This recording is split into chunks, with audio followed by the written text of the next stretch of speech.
Assalamualaikum warahmatullahi wabarakatuh. Apa kabarnya teman-teman? Semoga selalu sehat dan juga dilancarkan dalam semua aktivitasnya setiap hari. Teman-teman, DPR rupanya memberikan pernyataan terbaru terkait kelanjutan surat pemakzulan Wakil Presiden kita Mas Gibran Raka. Kendati teman-teman surat pemakzulan ini belum dibacakan, tapi sebagian pihak dan khususnya teman-teman oposisi terus saja mendorong, terus saja mendesak ini Dewan Perwakilan Rakyat membacakan surat pemakzulan Wakil Presiden kita di sidang paripurna. Lalu teman-teman, bagaimana langkah dari Mas Gibran, langkah dari mantan Presiden ke-7 Republik Indonesia, Bapak Joko Widodo, kalau misalnya ini DPR, teman-teman, ya memulai wacana pemakzulan Wakil Presiden kita. Sebelumnya kita tahu, teman-teman, ini isu pemakzulan ini memang sudah dihembuskan 1 tahun lebih, teman-teman.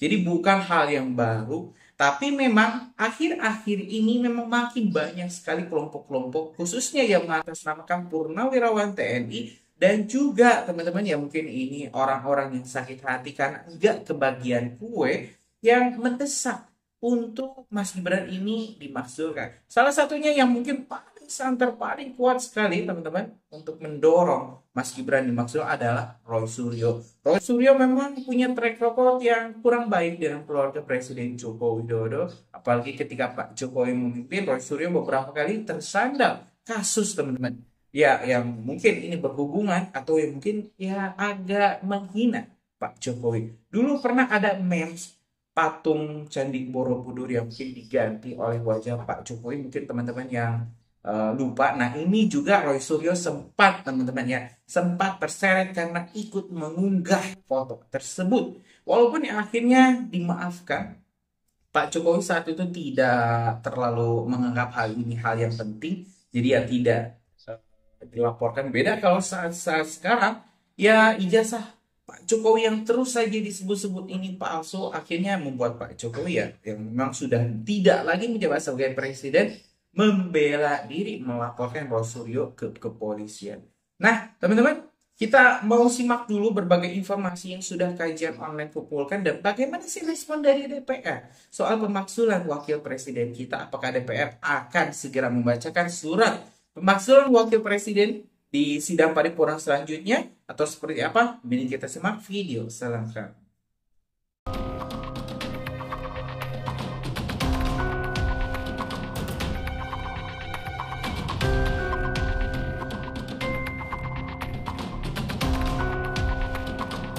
Kami bangsa Indonesia.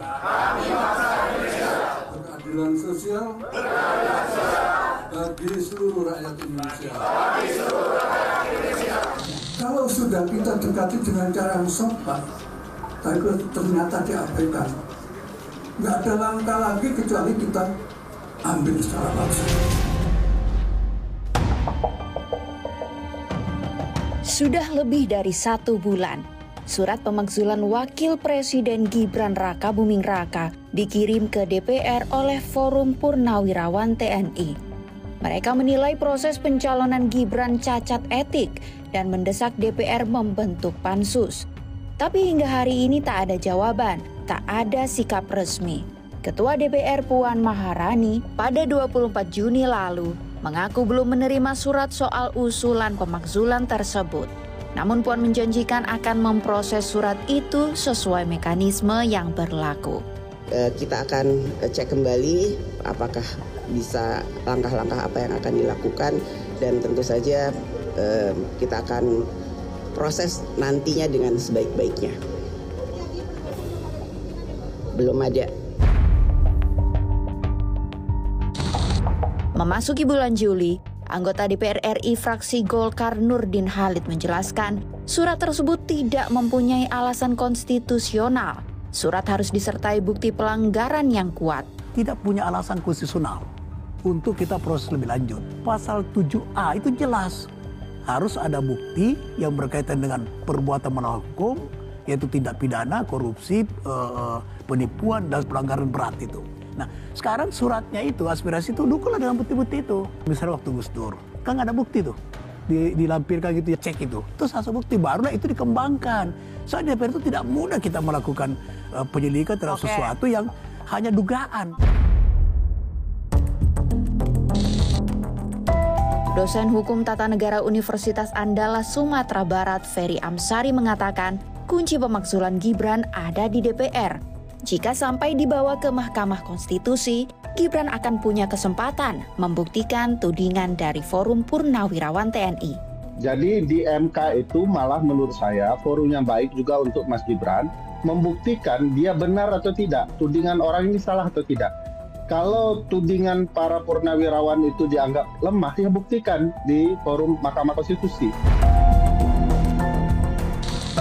Dua tuduhan tersebut dijelaskan oleh pakar hukum tata negara Refli Harun. Ia yakin tuduhan-tuduhan tersebut bisa menjadi pintu masuk pemakzulan Wakil Presiden Gibran. Salah satunya adalah kalau misalnya putusan MK yang menyebabkan dia bisa dicalonkan itu ditemukan di kemudian hari itu hasil kolusi, dia mendapatkan manfaat dari sebuah kolusi seperti itu, saya kira bisa saja itu bermuara pada pintu pemakzulan. Walaupun dia penerima manfaat saja misalnya ya. Karena bagaimanapun kan kalau doktrin MK tidak boleh orang itu diuntungkan dari perbuatan jahat orang lain atau sebaliknya. Yang kedua, saya melihat Fufu Fafa. Kalau Fufu Fafa itu saya sendiri firm itu punyanya Gibran Raka Buming Raka. Bukan soal kontennya saja. Kontennya kan kasar sekali, tetapi dia sudah melakukan kebohongan ketika menjadi wapres. Ketika ditanya, itu Fufu Fafa punya siapa? Takon sing duwe kata dia. Tanya yang punya. Artinya kan dia mendinai, dia menolak bahwa itu punya dia. Itu kebohongan publik yang bisa kita masuk pasal tentang perbuatan tercela. Namun Direktur Eksekutif Trias Politika Strategis Agung Baskoro menilai proses pemakzulan terjadi saat ekosistem tak mendukung. Tuduhan terjadi di awal pemerintahan. Publik sedang mengalami kekhawatiran ekonomi dan tak ada kasus besar yang menjadi urgensi pemakzulan. Ekosistem politiknya tidak mendukung, Mbak Audrey. Pertama, kita tahu hari ini Kim Plus sangat hegemonik di parlemen. Jadi di panggung belakang memang belum ada kondisi yang mendesak dan ada urgensi di sana. Belum lagi di publik juga tidak ada merasa keterikatan dan keharusan. Kemudian merasa ini penting karena ada yang lebih penting dari ini, yaitu misalkan problem ekonomi. Jadi ini belum ketemu dan sepanjang sejarah yang saya baca, seringkali tuntutan impeachment, pemakzulan ini harus berkelindan dengan peristiwa lain. Apakah ekonomi misalkan, Pak Harto, Pak Soekarno misalkan, apakah yuridis, Pak Gus Dur misalkan. Nah saya kira yang paling mungkin yuridis, tapi kan harus ada pembuktian yang memang secara normatif itu membuat masyarakat tadi bisa terlibat sehingga pucuk dicinta ulang pun tiba gitu, sehingga PDIP-nya bergerak, publik juga. Tapi ini nggak ada kondisi itu, prakondisinya nggak memungkinkan ke arah sana, sehingga cipta kondisi yang diinginkan untuk pemakzulan itu sangat minim gitu, sehingga butuh waktu. Ya tidak sekarang karena terlalu dini, karena pemerintahan baru bergulir, baru berjalan. Indonesia pernah mencatat 2 pemakzulan dalam sejarah kekuasaan. Pemakzulan Presiden kedua Soeharto dan Presiden keempat Abdurrahman Wahid atau Gus Dur. Kekuasaan Presiden Soeharto selama 32 tahun akhirnya runtuh di tengah gelombang reformasi. Ia dituding menjalankan pemerintahan yang otoriter, memperkaya kroni melalui korupsi sistemik, dan mengekang kebebasan rakyat. Krisis ekonomi, kemarahan publik, dan desakan moral dari mahasiswa membuat legitimasinya runtuh. Mei 1998, di bawah tekanan rakyat dan parlemen, Soeharto mundur sebelum secara resmi dimakzulkan. 3 tahun kemudian, Gus Dur menghadapi konflik politik serius. Ya teman-teman, barusan kita telah menyaksikan informasi rinci terkait apakah ini wapres kita akan digantikan, dimakzulkan. Kalau dalam sejarah barusan teman-teman, kita telah melihat ada 3 kali sebenarnya teman-teman ini pemakzulan. Ada ketika Pak Soeharto ini digulingkan, Gus Dur, dan juga Presiden pertama kita Pak Soekarno juga pernah merasakan pahitnya teman-teman di kudeta. Nah, apakah hal ini akan kembali terulang? Akan kembali terulang. Apakah kita akan membiarkan pimpinan kita yang telah dipilih oleh rakyat, 58% rakyat Indonesia telah menyalurkan suaranya, aspirasinya, meminta Presiden Prabowo Subianto dan juga Wakil Presiden kita Mas Gibran Raka menjadi pemimpin.